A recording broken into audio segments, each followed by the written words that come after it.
listening to Fresh Tape. You are listening to the Fresh Take Network. You're listening to the Fresh Take Network.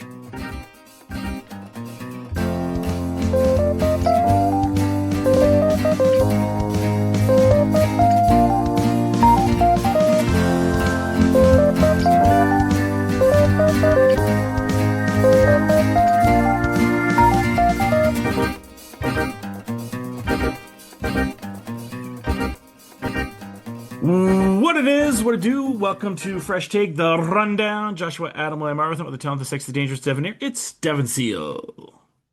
What are we going to talk about this week? We start off sad again. Why? R.I.P. Robert Duvall.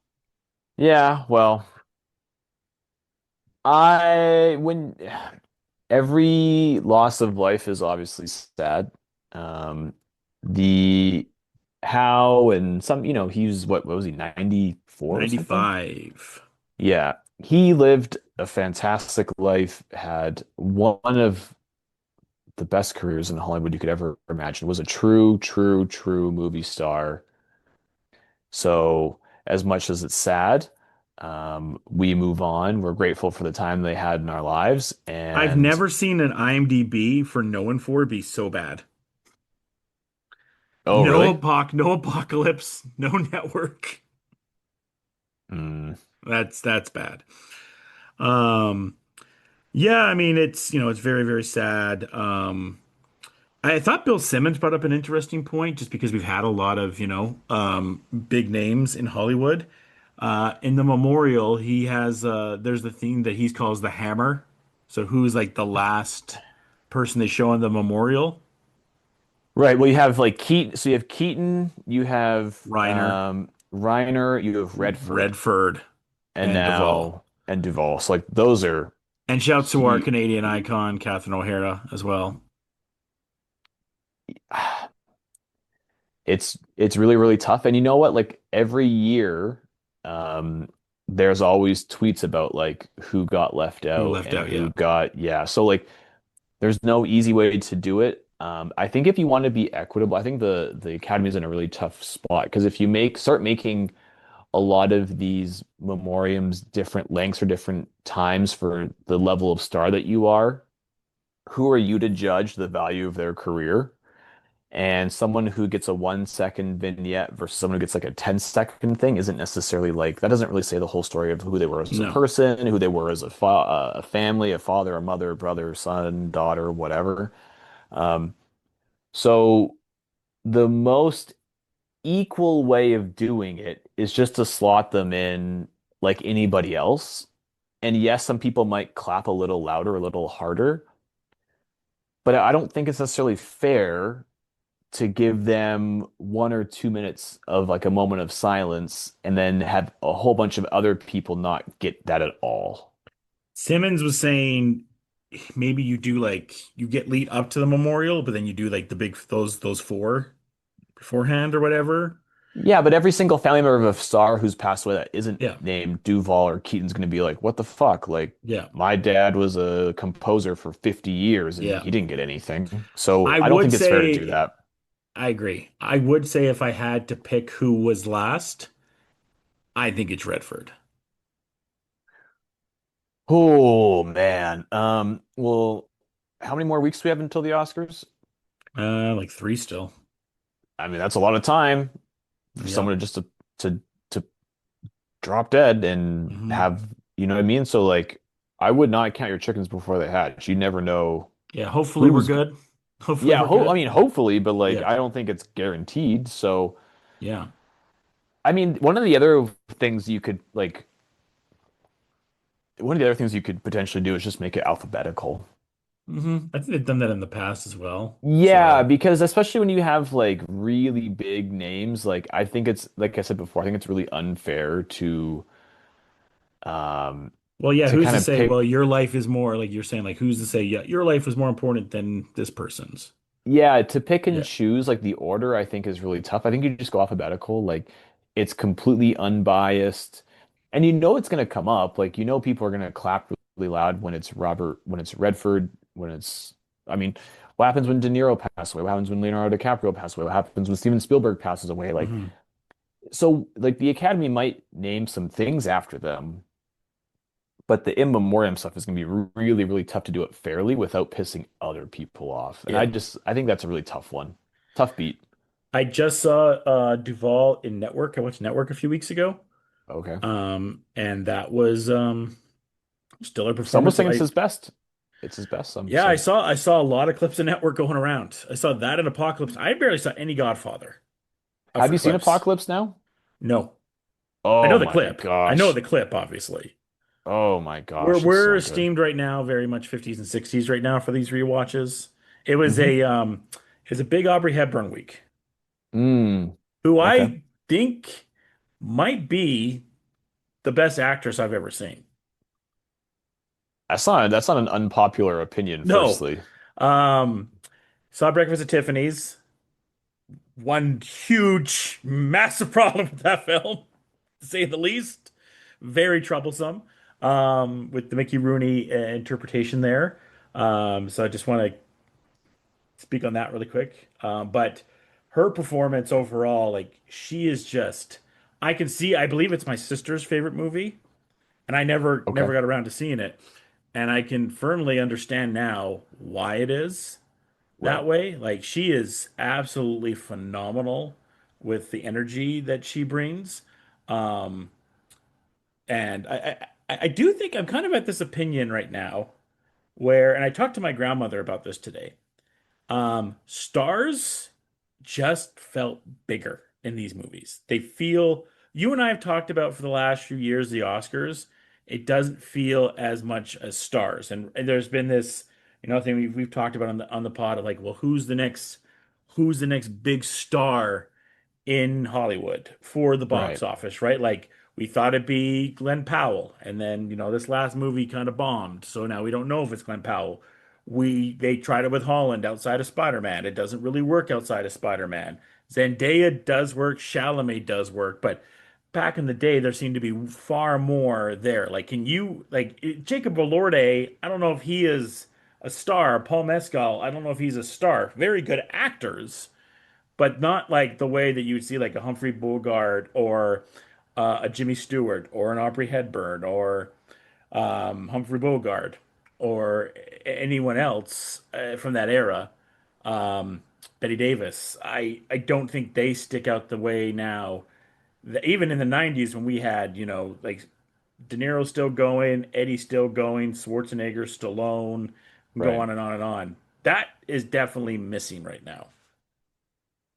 Um, well, firstly, the difference between the 90s and now, or the 50s and now, or anything like of that nature, is that the monoculture no longer exists. Well, there's And also the difference between TV actor and movie actor, right? It used to be kind at of that a, time, yes, there's that famous Sean Penn when he like kind of dissed Michael J. Fox, like TV actor, you're a joke because you're a TV actor, right? They were looked at differently, and now those lines yes. are blurred. Well,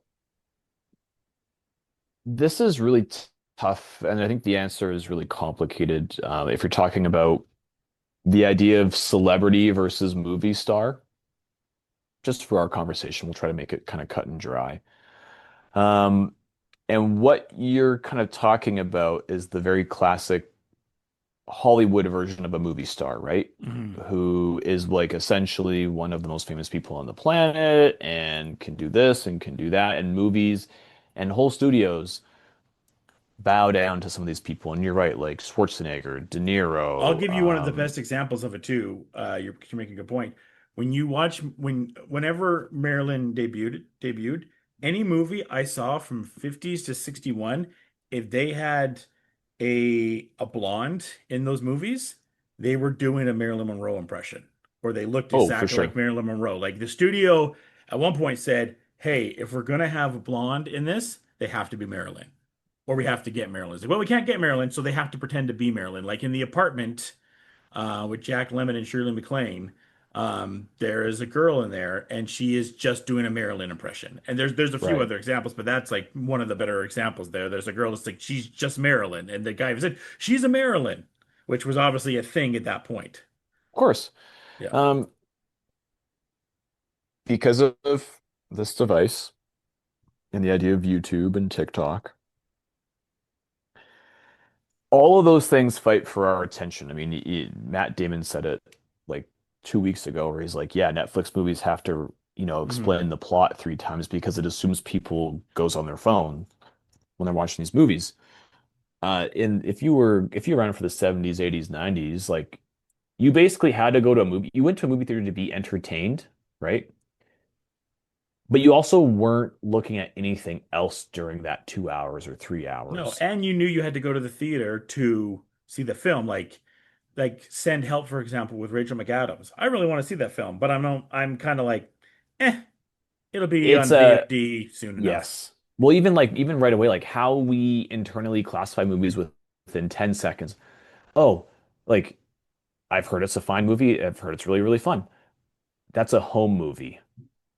So right away, we're already classifying Rachel McAdams' performance and her star power as like, oh, like she is a kind of a VOD person right now. Like she's And I not should really a say that butts movie's and doing very good at the person. box office right now. Oh, for sure, for sure. But I mean, from our perspective, so right away, we're already quantifying that she is not a movie star in the same way. But then you talk about, so you list off a bunch of people, Chalamet and Zendaya and Well, Elordi and, and and Tom and Holland, Quentin stuff like said it that. best too. Quentin said there's no movie stars. There's movie characters. He's like Sure. Captain America's a star, Iron Man's a star, Spider-Man's a star, not Terminator's a star, not the actual actors themselves. I think because we have so much access to these celebrities now, because we actually get a sense of, or what we think we have a sense of them themselves and their personal lives through social media, we actually don't have to, we don't put them on a pedestal like we did back then with the Marilyns and the Humphrey Bogarts of the world, even the John Waynes, right? People who said and did very, very bad things or had their own set of issues. And because like me looking at my phone, I am only one phone screen away from basically seeing and hearing what somebody like Timothy Chalamet does on a day-to-day basis, Hmm. what they post about, what they like, who their friends are on social media, what kind of brands they plug, what kind of juice they're drinking when they post stories. So in reality, like we don't need people on the screen to be charismatic because I already know who they are through the idea of their social media profile or their presence. Yeah, like you're saying, And like the mystery's not there as much. exactly, right? And the reason why Marilyn So you're Monroe was a saying mystery. you got in love with the actor that played a character, and now you just know the actual person that's playing a character. Well, I don't even know if people care about the characters anymore. They like the actor. But what had happened like with someone with Marilyn Monroe, like the only time you heard her speak not in a movie was if she did a very controlled, Interview. authorized sit-down interview with Johnny Carson or Playboy or That's whatever. funny because there's one radio interview I listened to the other day, and Marilyn was notoriously had a very high IQ. She was a very smart person, and the one interview I heard her was like the closest thing I heard her talk normal, and she was like, it's a very good conversation. Right. And so what happened was those celebrities controlled their image and they had publicists and PRs just like celebrities do nowadays. But because there were such few instances of actually getting to know them, we only really got to kind of project who they were based off of the characters they played on screen. Yeah. And it actually has hurt several people because if you're typecast as like even like Ted Levine, for example, like um, coming off of what do you call it? Silence of the Lambs. Mhm. Like he did such a good job that He's you talked about that think, this week, I believe. So that's a good yeah, example. so you think that he did such a good job that he'd get his pick of roles for any movie going forward. But in reality, he got typecast as being an evil guy because he was so convincing as an evil guy, Yeah. and then didn't have the movie career that he probably deserved to have because people just thought he was literally evil, Yeah. which is the weirdest thing ever. Um, Nowadays, he's going to go on social media as he's filming the movie or 2 weeks after to plug it and be like, here I am, like riding my Segway scooter in San Francisco. Like, oh, look at me playing with all these abandoned puppies and stuff like that. And in reality, like, we're not going to typecast them very much anymore because people are not watching Ted Levine as the actor. People are watching Ted Levine as the celebrity. Yeah. So I we don't have movie stars anymore because these movie stars are actually celebrities. They're That's a good plugging point. vodka brands, they're Hmm. plugging yoga wear, they're Yeah, plugging Skims. everything that Sydney Sweeney plugs. They all have shoe deals. They like Yeah. this like yes, these old celebrities were sponsored by these companies and brands and were ambassadors and things of that nature. Um, but the only time we saw Marilyn Monroe was the cover of Playboy and maybe on some billboards. Yeah. So the mystery of who Marilyn was really left to our imagination, and therefore we put a lot of stock in her being like, oh my God, like she's such a drop dead dreamboat. Like, yes, her looks were a big part of it for her, but to your point, like if she had social media, we would all know what she was like or all what Yeah. she wanted to project herself as, and therefore she would not be a movie star anymore. She would just be a I mean, in reality, a lot of these movie stars nowadays are kind of actually influencers who happen to act in movies. Yeah, like I would argue like Kai Siente or Aisho Speed are bigger than any of those stars I talked. They're probably bigger than Zendaya and Chalamet, Well, arguably. it's the accessibility. Yeah. Timothy Chalamet only appears in 1 to 2 movies a year. Mr. Beast is in videos every single week. Yeah. Like it's just like when you're competing for eyeballs and attention, it's not about the quality, it's about the quantity. And Yeah. when Mr. Beast has 1,000 YouTube videos that you can go and start watching from moment one, literally right now, and watch for the next 3 months, you're gonna come out of it being like, oh my God, Mr. Beast is one of the most like charismatic people on the earth because you just see so many hours of him. But what happens is like, we got a leaked phone call from Christian Bale Yeah. freaking out on the set of Terminator when in like the most realistic aspect of that whole thing was the fact that he was so locked in character that he was like he couldn't get out of his own head. That Hmm. really did damage to his career personally. If that happened to him, he'd go back on social media the next day and be like, guys, like I'm so sorry. Here I am with the person I was yelling at. I apologize. We went to lunch, like, Hmm. go donate to their Venmo or whatever, right? And it'd be over. Hmm. Doesn't work like that anymore. No. It's all points by you. I got no notes. I also noticed too, like watching two movies I've noticed, and it's around the same time, watching Strangelove and Okay. then watching Breakfast at Tiffany's. It's hard to believe these movies are from the era they're in. Breakfast at Tiffany's, the camera, the multi-camera, the blocking, the score are great. And same with the blocking is a little bit it's up and down with Strangelove, right? There's different blocking, there's definitely multi-cam in a way that Hitchcock wanted it to be perceived and whatnot, right? But like Kubrick, sorry. Kubrick, thank you. It's so different when you and like then you're just kind of like, oh wow, like the apartment came out at the same time and this is how this was shot and this is blocked and everything like that. So yeah, I'm becoming a full-on movie snob right now, and yeah, but I mean, that's the thing I'm kind of looking at. Like when I watch Vertigo, and you're just like, this was shot like this in this time period, but then this movie came out around the same time. It was not shot, so you're seeing like the development of how film is shot, and I still like say like even going back to watch Citizen Kane, and the fact that that is from the 40s it still is just ridiculous. I mean, and I've heard because I haven't got to 2001, I'm saving that, and I know exactly when I'm watching that right now. Um, I've heard two things on 2001 that it will blow my mind, but also people say that it's dated. But I don't find anything particularly right now that I've watched dated because I look at it through the lens of the filmmaker then, and I choose not to have it dated. I choose to in way transform to that period there because I think if you're going to have that mindset that oh this is old it's black and white or like Roman Holiday like it's right in that 40s 50s mix there especially with some of the dialogue and whatnot and it's kind of Sure. noir type of shot with it. I don't even know what noir is a room but it's film noir type of shot right and you're like oh, okay like it's kind of in between here but like you watch Strange Love and it has that noir feel but then also like a modern comedy side to it as well and I feel like 2001 was this giant leap forward.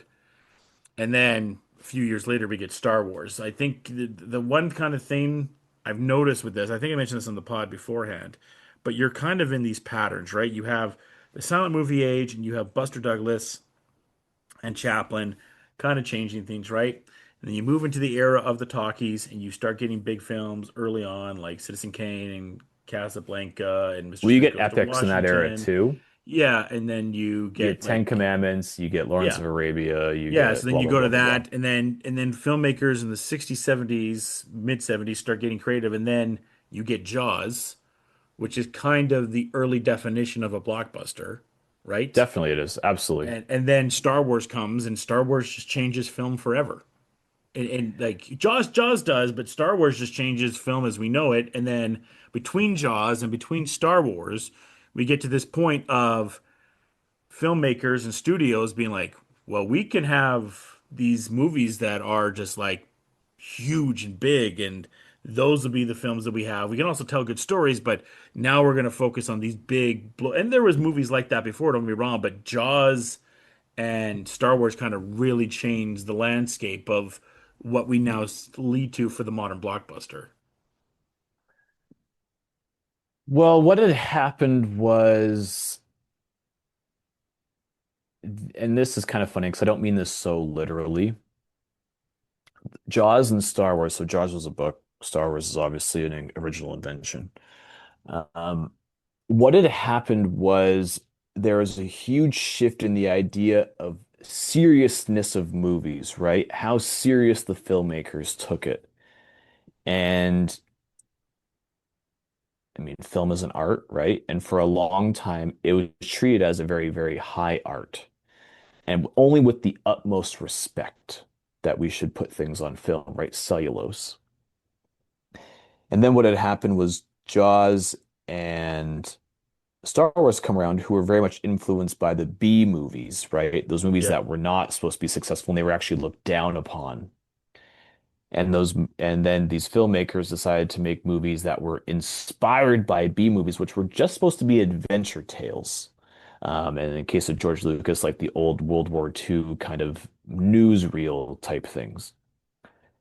And then what had happened was they ended up making movies that were just completely, absolutely entertaining. And yes, there are anti-American ideals in Star Wars, and there's some good guys and bad guys, and there's some morality and stuff like that. But in reality, he's just retelling like Seven Samurai, he's retelling Rashomon, he's retelling Flash Gordon.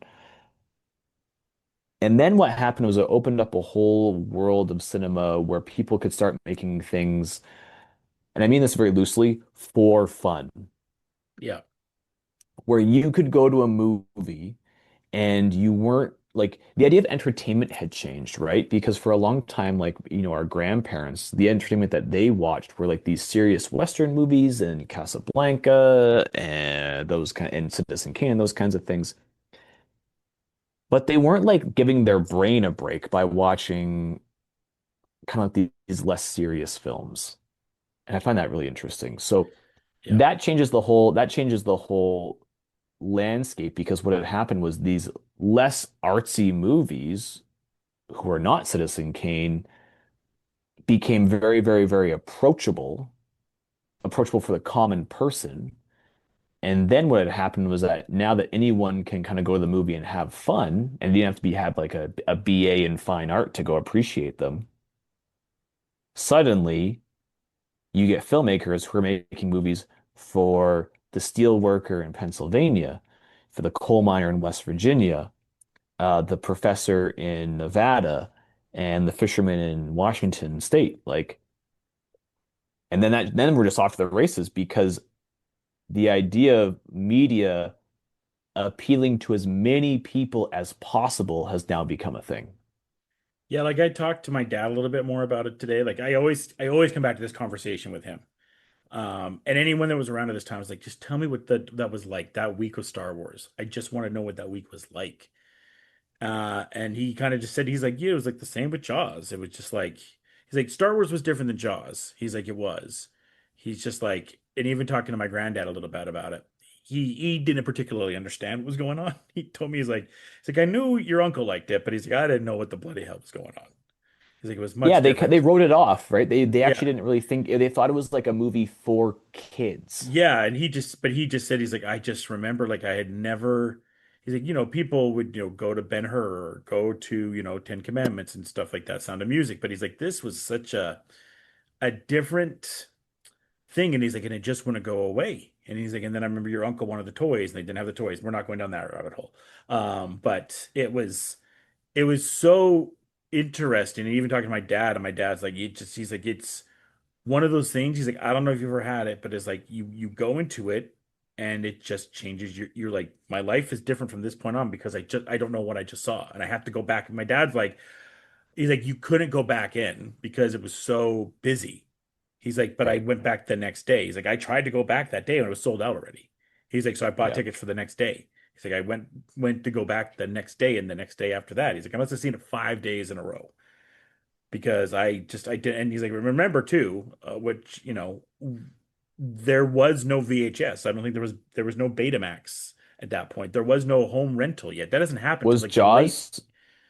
No, what was the first video rental? Isn't it It a wasn't really until big like the movie? late. It wasn't until like the mid or late '80s, right, with rentals.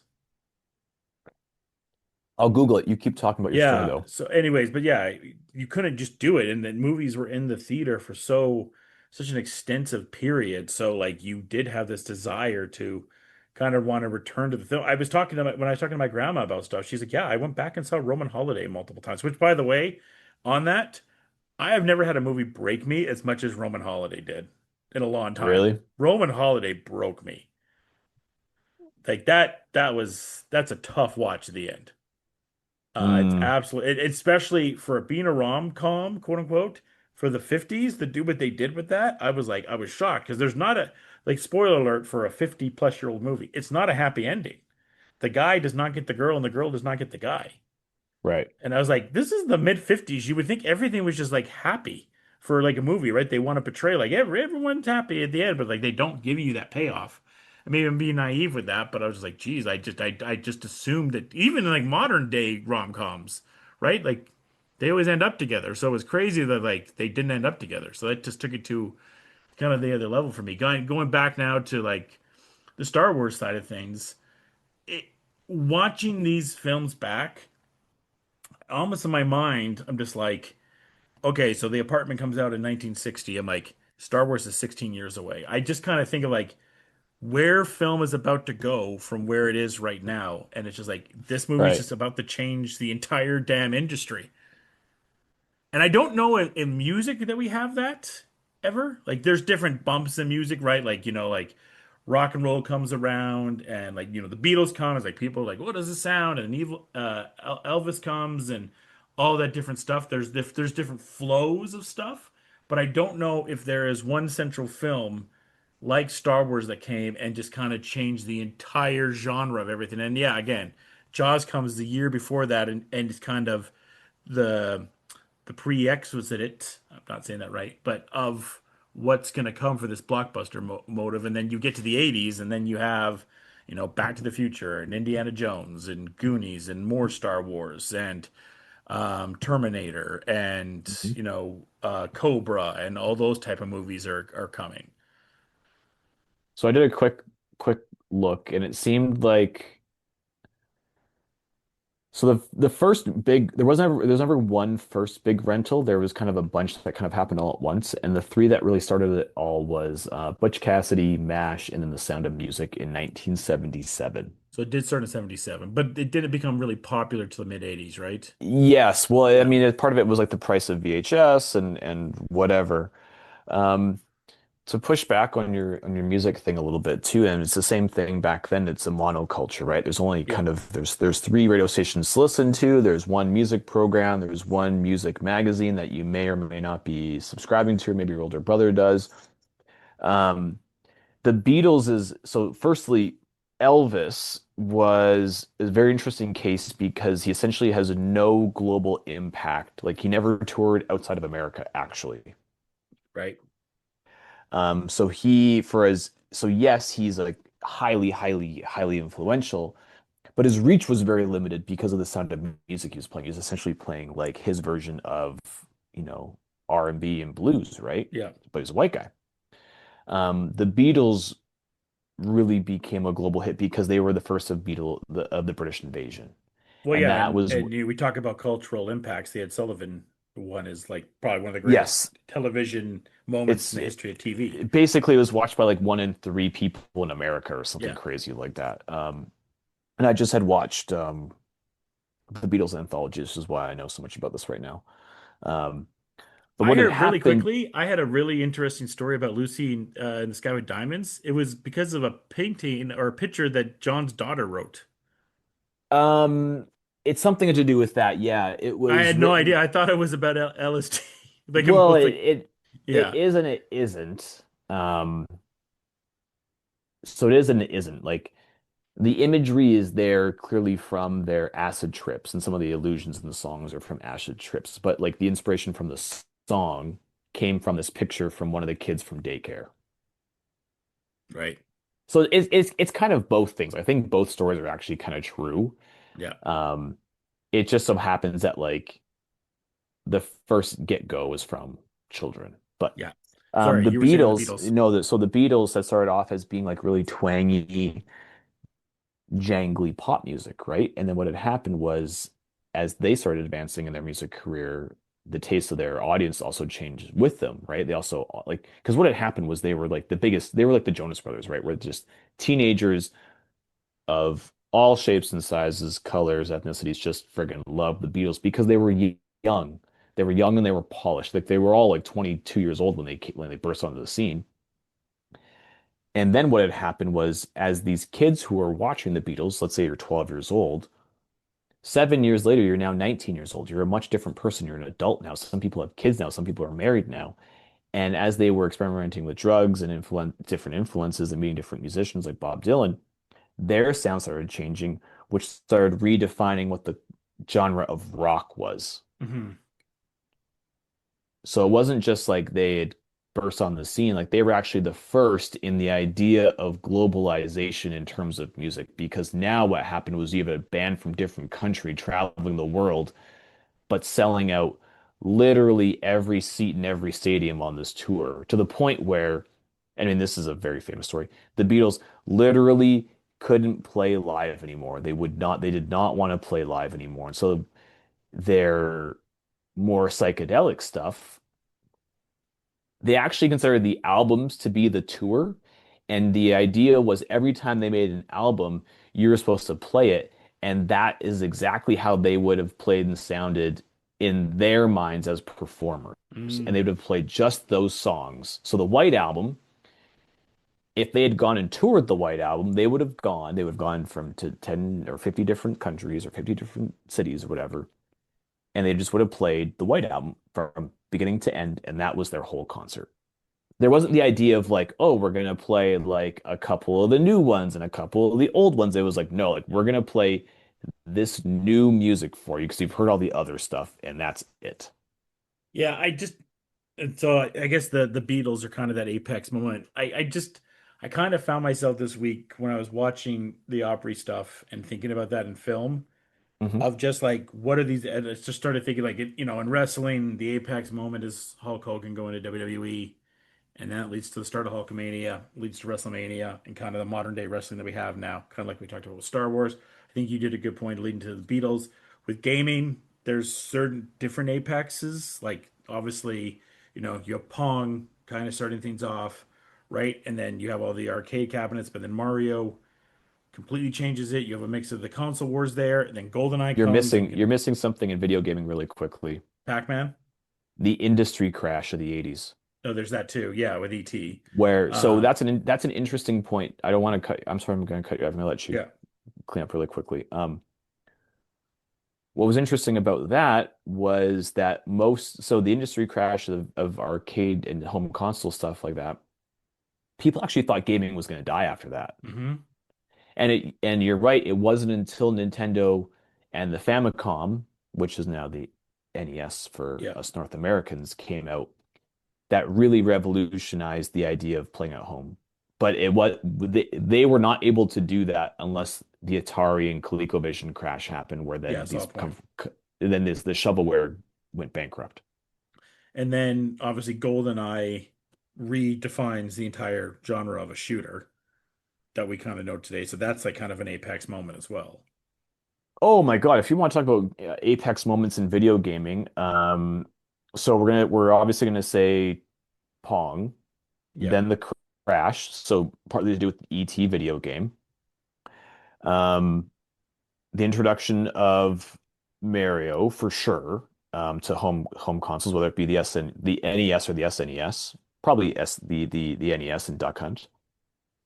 Then you're right. Then I think it's kind of paint by numbers for a long time. Like Pokemon. Sega's in it for a while. Well, I mean, GoldenEye is literally one of the best games of all time. There's no doubt about it. It's Well, one of the most and they were influential games doing of all on the time. rewatchables this week, and I think there's not even a question. The game is more popular than the movie. You don't have many circumstances where you can say that, but that Oh game is gosh. far more known. Like when you say GoldenEye, I don't think many I people. don't. The movie is a good movie, but like I Yeah, don't. I yeah. think more people are thinking of the game, Mm-hmm. Absolutely. So yeah, you're right. But you're right about the idea of Pokemon. I mean, or is it the idea, is it not Pokemon so much, or is it just the idea of a Game Boy? the Game Boy. Yeah. Probably the Game Boy, and Pokemon is an extension of Game Boy, which only happened because Nintendo actually tried to work on publishing with Sony, and they Hmm. said no about Pokemon. Yep. Um, so Pokemon isn't so much. I don't think Pokemon as a game idea is really that revolutionary in terms of Not the way the the Mount GoldenEye Rushmore. was. Not in terms of the Mount Rushmore video game moments. Obviously, as a franchise, it is. So then we have GoldenEye. Because GoldenEye Then changes, GoldenEye gives us that. I could be wrong, but because you had kind of first-person shooters beforehand we had Doom and with Doom Wolfenstein. and Wolfenstein, but that was a first-person shooter with multiplayer that, kind of redefined everything, and then you get the Call of Duties and the Battlefields and everything else from there. Well, you had land stuff on computers. So you had Unreal Tournament or whatever it was. You had so it was mostly the idea of a perfect storm of so capitalizing on a pretty big movie, but also it's home entertainment where now you have four people with controllers coming over to play this game, and it just so happens that it's one of the best games of all time. Yeah. That's So, that's what's incredible about it. so yeah, I mean, then to kind of wrap this whole conversation up, it kind of one of the reasons I did this movie watch is because I did have as I like to be connected to pop culture as much as I can. That era of film was such a blank spot for me, Mm. and I Hmm. wanted to know it. Whereas like these other moments that we talked about with music and gaming and whatnot, I can kind of tell you everything about it. But that was such a blank spot that wanted to bring me back, and then it got me onto this. Well, what's the apex? Like where did different things change? And we could, much like you did with gaming, we listed a few. There's more to list there. Same with film. I mean with music. The last thing I'll say on that with television, obviously there was big television moments, right? From Lucy, Dallas. Who shot Dallas, JR? Lucy. Yeah. Um, I MASH. do think MASH. I do think, and I'm sure people would argue with me about it, but I do think television's apex is 2008 to 2015. I think that is the apex of quality television. And I think, obviously Oz, Sopranos, Right. NYPD, Friends, all that have it there. But that period there where you get Mad Men, Thrones, and Breaking Bad all at the same time, I think that was the apex of television right there. Well, and people are kind of calling it the golden age of premium television, right? Yeah. Just like we had the golden age of comic books, we have the golden age of television. So I think that that's pretty well accepted now. I don't think you get a lot of pushback on that. So yeah, like and it always depends. We have to quantify these conversations, right? Like we're not talking the best shows of all time, although you just listed three or four examples who are considered in the top best shows of all time. But also, like, at the time, we didn't really know where they were going to end up. Like, we obviously know that they were all special. And they were also the first in redefining the idea of water cooler shows, right? Because for a long time, water cooler shows were just basic cable half an hour television shows where Yeah, it was Mad About You or something like that, right? everyone was talking about the jokes in Seinfeld. Yeah. But now what happened is you also have the idea of these TV shows becoming 45-minute hour with commercial slots. where you now tell these incredibly layered and nuanced stories because you have so much airtime to actually explore. Like the fact that like so Breaking Bad's actually a pretty consolidated cast if you think about it, right? Hmm. Like it's not very big. Mad Men had friggin' every side character had at least one or two episodes where you're like learning about their family life, you're learning about their Yeah. closet, like secretly gay, if they're like secretly Italian. I know I'm talking about Sal right now, but like We had a whole Krishna episode. right, like the release the valve. Like they had touched on so many. In reality, Mad Men was actually just it was the show was about the 60s through, but it was through the lens of people who were experiencing it for the first time, right? It was a group of people who suddenly had to work with a computer, who didn't know what computers were. Yeah. That could only be explained in Mad Men through people who their whole lives had wrote everything they've ever needed to do on pen and paper, and now suddenly have this thing that's chugging along in the other room. And I think too, I think the thing I thought about too with this is I think when and you and I have talked about this, I think it's why sometimes you do ratings. I don't love to do ratings after we do a show because it's like I need it to sit with me because like when we did Superman with Corn Sweat, I was like it's a 10. Now I'm like yeah, it's like an 8.5. It's a good movie, Yeah, it's but fine. like Yeah, but yeah. now I've stepped away from it. Much like I just saw this this Game of Thrones episode, the Seven Kingdoms. Everyone's giving it a 10 right now. And it's a good episode. I don't think it's a 10. Like, you look at the three other episodes that are 10 right now on IMDb that I know of right now, right? You have The Yeah. Cabin, you have Ozymandias, right? I would say those two episodes to me are better and more memorable episodes of television. I do think this episode of Thrones is very good. There's better episodes of Thrones, and I still think that The Suitcase is maybe the single best episode of television I've ever watched. Um, but then I rate other episodes different. Like the pilots of One Tree Hill and the OC, I think are really good pilots for that genre. And I don't want to go down that rabbit hole, but those are perfect pilots for that genre. Like you Right. can't do much better than what you do in OTH and what you do in the OC at that time for pilots like that. Well, you're kind of talking about two different things, right? Where we want to kind of classify things as being like the best ever, like Ozymandias, like The Cabin, like And I still don't think Suitcase. Ozymandias is the best episode of television I've seen. I don't know if it's top three. But also think the other thing too is that we as a culture now with this device, which I'll reference for like the 10th time in this podcast, are incentivized to create hot takes for engagement because Absolutely. it gets clicks and likes. So I'll be very, very, very upfront. Like Heated Rivalry is a flash in the pan. It's a fantastic moment in our culture. I'll always remember the buzz around it and how these two actors' lives have changed so quickly. When I think of that episode, I think it's heartwarming and it's endearing and it's well written. It's not, but I'm not comparing it to like Connor's wedding from No. And Succession. so Connor's Wedding, as much as I do love, to me, the best episode of television I've ever seen is either The Suitcase or Connor's Wedding. And as much as I love Mad Men, it might be Connor's Wedding. Well, that's the thing is, so like we are so incentivized, but we're incentivized to have that take to make up our minds as being the best ever, literally as things are happening. And to your point about like this retro rewatch you're doing, what you're actually doing is you're not watching every movie from that era, or even the movies that were like eights out of tens. You're watching the movies that we consider to be 10 out of tens nowadays. Some of those movies were 10 out of tens when they came out, yes.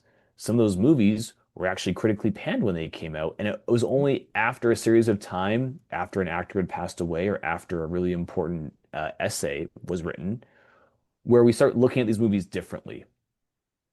Yeah. And that's really important too. But what's happening is we're not giving ourselves that same amount of time, and partly because we're living in the moment right now. we're not giving ourselves enough time to actually sit and let some of these movies and TV shows and franchises actually just kind of sit with us and dwell because there's such a competition for the next season of White Lotus to come out, for Grand Theft Auto to come out, and we have to basically, in the moment, we have to watch this thing.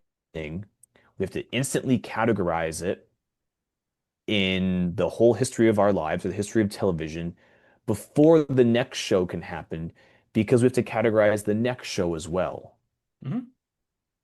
which isn't necessarily fair. And so, No. like we always talk about, and a lot of like the Ringer talks about this a lot. It's like the what do you call it? The Oscars from 5 years ago. Yeah. Perfect idea. I mean, that's exactly what's happening with Citizen Kane, right? Citizen Kane was basically a huge bomb when it came out, and then basically 20 years later, we're like, oh, it's the greatest thing ever made.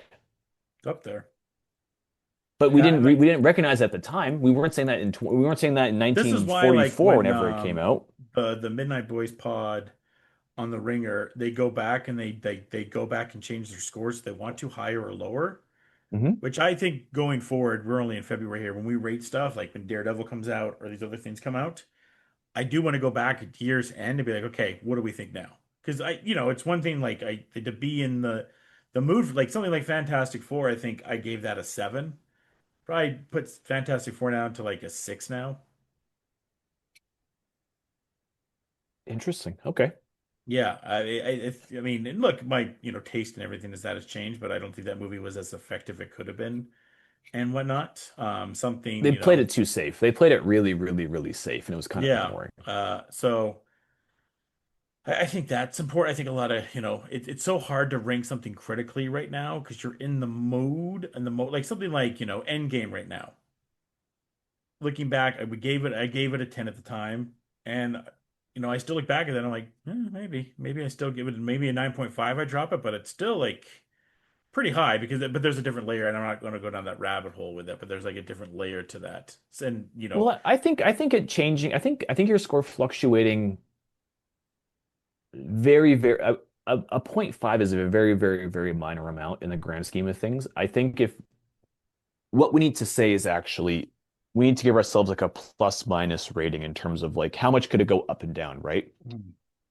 And it also depends on the person too. Your plus and minus is probably a little bit higher than mine, where you go instant. Like so, we've done a lot of reviews together, and I'll be the more optimistic person. yeah. So when you first see something, you're like, oh, that's an 8. And then I ask you 6 months later, and you're like, oh, it's actually a 7. And then I ask you 5 years later, and you're like, well, it's probably a 6. So in reality, like your rating is probably within plus or minus 2 points. Like it can fluctuate, but also at the same time, the like of your movies can go up and down too. Like it can go up from a 6 to a 7.5 because you rewatched it 10 years later and you're like, it was Yeah. actually better than I thought it was. I'm a little bit stickier. I'm probably within plus or minus 1 point of my initial ranking. But I also don't think it's a bad thing too to also judge things against. It's really hard to judge Endgame against every movie ever made, or Breakfast at Tiffany or whatever, because they're so different. It's like comparing players in the NBA from each other. Hmm. Um, but I think it's okay if you were to like, you know what, I want to judge Endgame based off of all the Marvel movies that came out after it. Because what we're talking about is we're comparing apples to apples rather than Endgame to Lawrence of Arabia, which is apples and steak. Like they're not even in the same ballpark anymore. Yeah. So I'm not exactly sure how to wrap this part of the conversation, but We haven't even um, done anything productive this week. Like, does it matter? Just keep going, no. man. Well, and I mean, we're kind of at a point too where like I did watch Seven Kingdoms, and I will say I have enjoyed it, but I also kind of this is not where I was before I went the conversation, but just like seeing that that's a 10 right now, and I just watched it, I'm like, no, good episode, but like I think a lot of people are going to go into that episode, right, and be like, "Holy shit, this is a 10. This is like where Ozymandias and Connor's wedding and the suitcase is." And it's like, I come out of that episode, I'm like, that was a very, like even something like Battle of the Bastards or the Red Wedding. It is not at that level for me, Right. but it was a very good episode. It was a very good episode of television, and I think this has been a welcome back to Game of Thrones and what you like from Game of Thrones. But when you even in our group chat, where I think the only two, half the people in that chat watch Game of Thrones, and half the people never seen Game of Thrones. right? So Whoops. like, yeah, man. So like, like you and Adam don't watch it, me and Nick do. Um, so I think it's, but having that past, hey, this episode did a 10, and Nick's like, yeah, it was Hmm. good, but he didn't go like, holy shit, yeah, you guys got to see it, like, and I hadn't Yeah, seen it's it at good. that point either. He was, yeah, it was good. So like you should, if you have a 10, in my opinion, be like blown away. And I just, I finished it before we came on here, and I, waited a little bit longer to start the pod because I was like, okay, this episode was a 10. I gotta see how this plays out. And I watched it. And again, I think the one thing I want to do with this pod going forward is take time, settle, and kind of sit on stuff with. I mean, I don't even know if this is that type of episode like, the suitcase or something else where you would like, okay, I got to think about stuff. Well, I think what's important too to remember is that like the audience is a lot smarter than we give it credit for, and including ourselves. It's really, really hard to go through the same thing multiple times and still think about it the same way. Mhm. And so you and I, having lived through peak Game of Thrones, where literally every episode was the most talked about thing on the planet, is every single person's water cooler show except for Because this is probably the myself. first week Seven Kingdoms has cracked the pop culture. Because you and I have talked about it off air. It's Sure. like this isn't cracking the pop culture. It's a good show, but it's not cracking pop culture. But what I'll say is because you've already experienced peak Game of Thrones once, the impact of it like we'll talk about the Red Wedding, right? It was a completely shocking moment that only people who read the book would understand that just like Yeah. literally changed how we look at TV because then suddenly we realize that nobody is safe. People can die It was any like us with point. Last of Us with the Joel situation. Yes.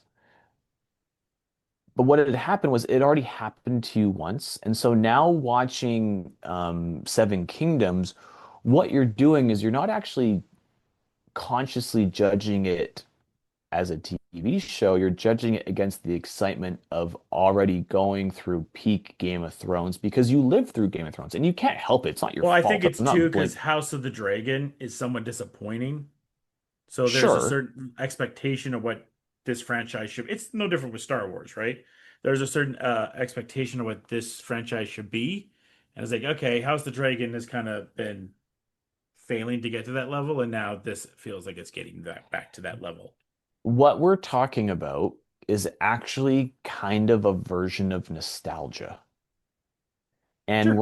we're not unfairly judging things, but what happened is like because you already went through like the craziest of the crazy with Game of Thrones, all of this stuff, like you're kind of expecting stuff like that from Seven Kingdoms. And so when it finally delivers, even if it is the best show in the Game of Thrones universe, you're always going to be like, well, I had more fun with the Red Wedding just because I was never expecting it. And so we're judging it against consciously or subconsciously, we're judging it against other things in the franchise, Yeah. which is both fair and unfair. Now, you need someone who's never watched Game of Thrones, who's watching Seven Kingdoms to be like, wow, like that was one of the craziest things I've ever seen. Or was it just a really good episode of television? Yeah. And we've all had those experiences. I mean, like I mentioned it, Who Shot JR? Who Shot Mr. Burns is one of them. Connor's Wedding is probably The my two episodes of Andor are up there that I'm as well. the finale of Seinfeld, where Hmm. people like literally crime in New York City slowed down because people were busy watching Seinfeld. Yeah. It's those kinds of things that we're talking about that only happen a very few times in our lives before we start to judge Sopranos things. finale. And exactly, those things happen. Like you only get the first time once, and then anything that feels similar to that, you judge against it, right? So Yeah. for me, we talk about this a lot.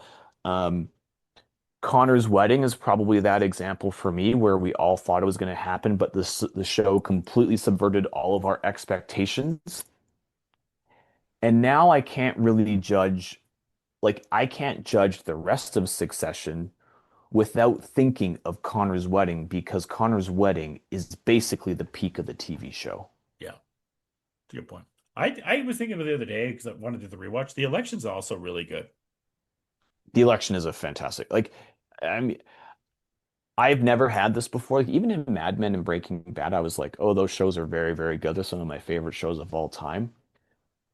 And I guess I was pretty new into like my critical analysis at that period of time in my life. There's very few times in my life where I come out of something and I instantly go, that's basically the best thing I've ever seen. It's never going to change. And Mhm. Succession is like the one, like, so even now I could watch the next best show of all time come out, but even right away I'm going to be like, well, it's not as good as Succession because I have such a, like, I'm so emotionally tied to Succession's success because it wasn't supposed to stick the landing. We did not have high hopes that we kept talking about how it was never going to be that good compared to Connor's wedding, and then it suddenly kept going better and better and better. Yeah. The next premium cable television show, same thing with White Lotus. We can't enjoy White Lotus season three because we keep judging it against White Lotus season one. When in reality, season three is probably a better execution of the plot and the story that Mike White's been trying to do. Yeah. Um, for us to talk about shows in general, because we haven't really had that so far this year. In March, we have Daredevil at the end of March, Okay. which we'll probably talk about. Invincible's coming back. The And then last season of Invincible. last season of Invincible. And then there's a new HBO show with Bateman and David Harbour called DFT St. Louis, which comes in the first. Okay. So I'll Hmm. probably give that at least one look there. And you're still doing the pit. Yes, I am. I'm enjoying sending you pit memes of partners watching the pit together, and then one partner being in the medical field and the other one not. It's one of my Oh, favorite things to do. I literally live that for like an hour every week. I live that conversation where they're like, well, I would do this, this, and this, and like literally these people get wheeled in on the stretcher, and the paramedic is listing off the things that the patient's going through, and with 100% accuracy, my fiance is like, oh yeah, it's this, this, and this. But it's be like, and so the TV shows, it's tough because you have to cater to a lot of people who are not in that field, Yeah, of course. who make that decision much faster than the show probably does. But Right. they go about it the same way. It's just through like the amount of experience. A few last questions before we get out of here. Olympics, enjoying, watching much? No, yes. I have not. There's no big stories. The hockey seems like the big story. The curling fight was the big Yeah, story. yeah, the Yeah, cheating and curling, yes. yeah, That's been a big story. But like I yeah. feel like there haven't been as many new celebrities as like No. Ray Gun was or the Turkish pistol shooter was. And I'm not sure why that is so far. Yeah, I mean, Is the it the one time change? speed skater from the Netherlands is quite well, no, because we had that for France as well, right? Um, I'm wondering, is it just the fact that less countries care about the Winter Olympics and so there's kind of less internet chatter about it? Like when the leading country in the race is Norway and they only have like 8 million people in their country. I might be getting that well, wrong. I think the thing too is like, with summer, right? Like we know, okay, week one, we're in the pool. Then we have all the team sports. Week two, we're on the track. So you can kind of be like, okay, so all the pool stuff is happening this week. I can Right. keep track of that. And now look, where we're in Canada here, the next games are going to be great for us because in prime time you're going to be able to sit down and watch what you want to watch. Maybe mid-afternoon you'll have a flag football game or a basketball game or whatever. Like Yeah. the 2028 Olympics are going to be epic, right? Because you're going to have almost every team sport. You're going to have soccer, basketball, football, and baseball all returning. You're going to have golf as well on top of the individual sports as well. So that games are going to, and then volleyball. You're going to have so much more attention to that. It could be, some of the last Olympics for a few people as well. Like Simone Biles, we don't know if she's competing or not, right? So I don't know if Andrea DeGrasse is running for Canada again. So there's a lot of that type of stuff, right? So I think I mean, at least for us right now, like today, I would say like the hockey was great. Like the hockey was unbelievable today. Hmm. If you had a day off like I did, You just kind of stayed in and watched, Team Canada barely come back, and the Americans went to overtime with Sweden. And then Finland came, they went to overtime. They were down 0-2 to the Swiss and then came back. So the hockey's been phenomenal right now. And I think the one good thing is that this year is the year of international play because we have Olympics with the hockey. We are about 2 weeks away from international baseball for the World Baseball Classic, Yeah. and then we have World Cup. And I think the fun thing for me, at least, with World Baseball Classic is when Canada doesn't have Freddie Freeman there anymore. So, but then like I normally like for baseball, I don't really care. Like I'll root for Canada obviously, but I always root for Japan. And then the Dominican Republic's always fun to watch, and I'm going to root for Vladi. So like I don't really have any major rooting interest per se. I just want to see Mm, good games and the World Baseball. I mean, the last time we had it, we had Otani pitching to Trout. Like that was unbelievable. absolutely. Well, I mean, the same things is going to happen in the Winter Olympics too. It just seems like it's kind of catching up. Or maybe it's because I always thought we were a lot better at Winter Olympics than I think our I medal did count has too. really shown. Yeah. Like, I feel like I remember like all the speed skaters, and I remember the like obviously hockey, curling, speed skating. I thought we were much stronger in downhill skiing. Mhm. Um, like obviously there's some sports that like we don't really take part in, but like biathlon, for example. But like Mhm. where are we going in you know what's our figure skating deal here? Like I know that there's like some controversy with like some Quebec girl skating with some French guy, but like I that never was heard that it. yet. Yeah, I Yeah, don't I know don't that know. one. Like I feel like the stories aren't really sticking for me, and I'm not really I saw sure us why. do one couple do a dance. I think it was on Sunday, and Japan just kicked our ass. Oh, really? Yeah. So Well, whoops. to me, the big story I mean, up here where I am, like the story has been the one curling fight, then the touch of the curling rock, and then the Yep. hockey. That's kind of been, and then the one dude that had the was coming down the down skiing and had the new Wilhelm scream. Oh, but is that what happened? He just caught some air or what? He was going down and the one of the like dividers caught him right in the groin. Oh, yeah, I did see that. I Yeah, didn't know there and was a and scream. people were like, "This is the new Wilhelm." Oh, I didn't Yeah, know there was a scream. I must have watched it without yeah, video or without audio. That's yeah. funny. So there was that as well. So, I mean, obviously everyone, it's very interesting just to see Canada how time stops during these games. Like I was out today taking my car in when the Canada and the Czechia game started. And like you could tell like before that everyone was just trying to rush to get everything done. They had to get Right. stuff done and then everyone was home. And you can kind of see like, you go out the window and you can see every single person has a TV on. And if not, then you're at the store, everyone has a phone out. I know some stores that like we're just like we get a big TV in the front of the hallway there. So like Sunday is going to be very interesting just how like what they do with the bars out here.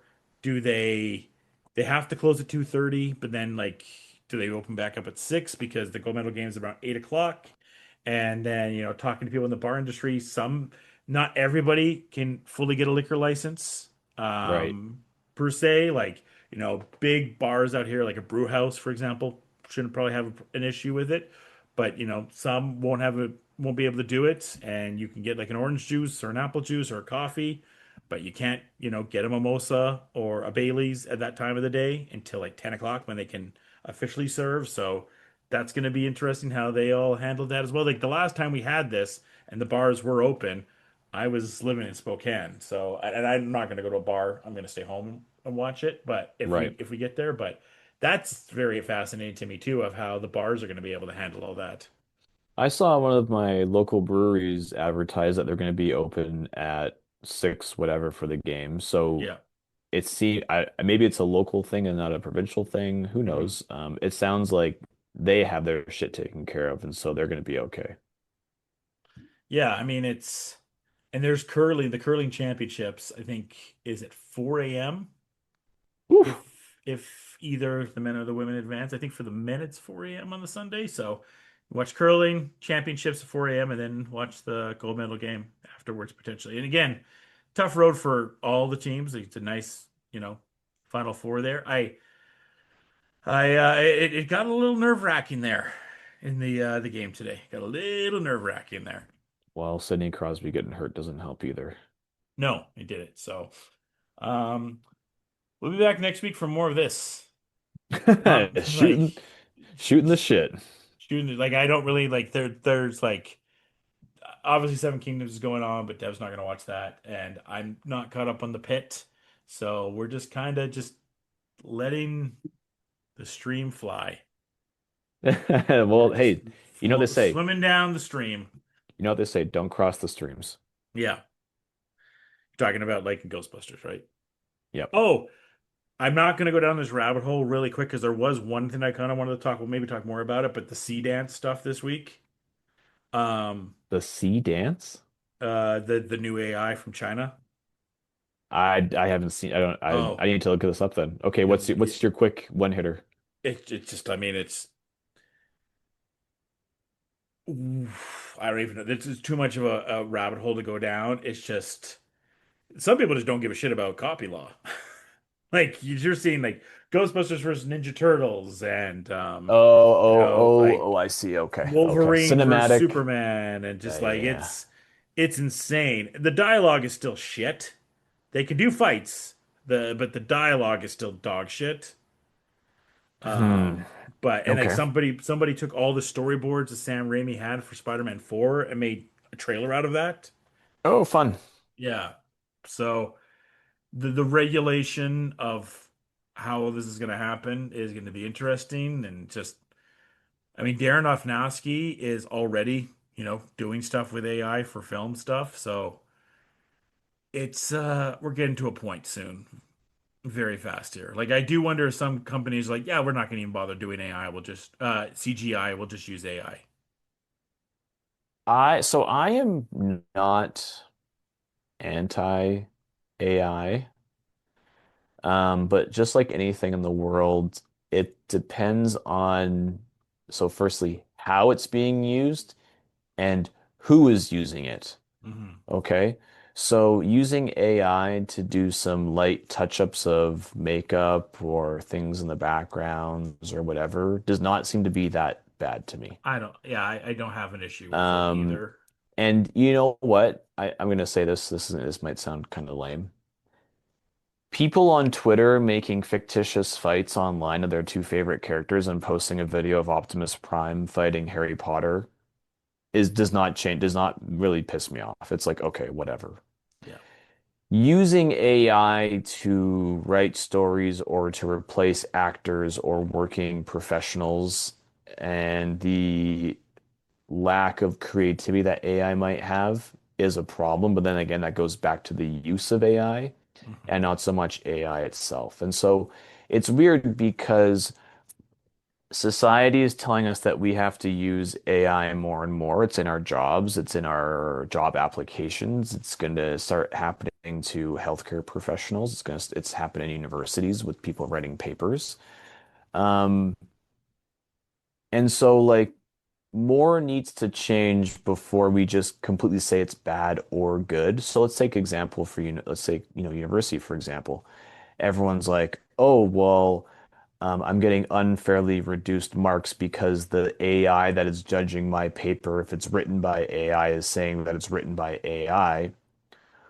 Well, maybe we as university, as people, should start looking at different ways of testing knowledge now. So AI is really good, and I use it once in a while too, but I use it in ways that's going to save me time doing research.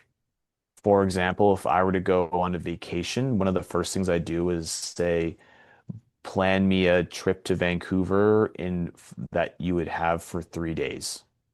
And all it does is it just goes through every travel website and just says, these are the most popular things that people talk about. And this is the location of them, and this is how you get to them. That sounds like a great use of AI. But what I'm not using it for is like write me a story to then publish as my own as an author, so then I can get on the New York Times bestselling list. Yeah. Yeah, I'll go down a little bit more of the rabbit hole next week with some stuff. But I think you bring up some good points. And I'm a component. I use AI for quite a handful of things right now because it is a useful tool. It's a tool. So It can't yeah, replace things, but it's a tool. But yeah, you know what? People said the same thing about computer generated graphics, right? yeah. So Tron was ruled ineligible in the 80s for what was it? It wasn't animation or whatever. But Tron was ruled ineligible in the Oscars because they used computers to cheat.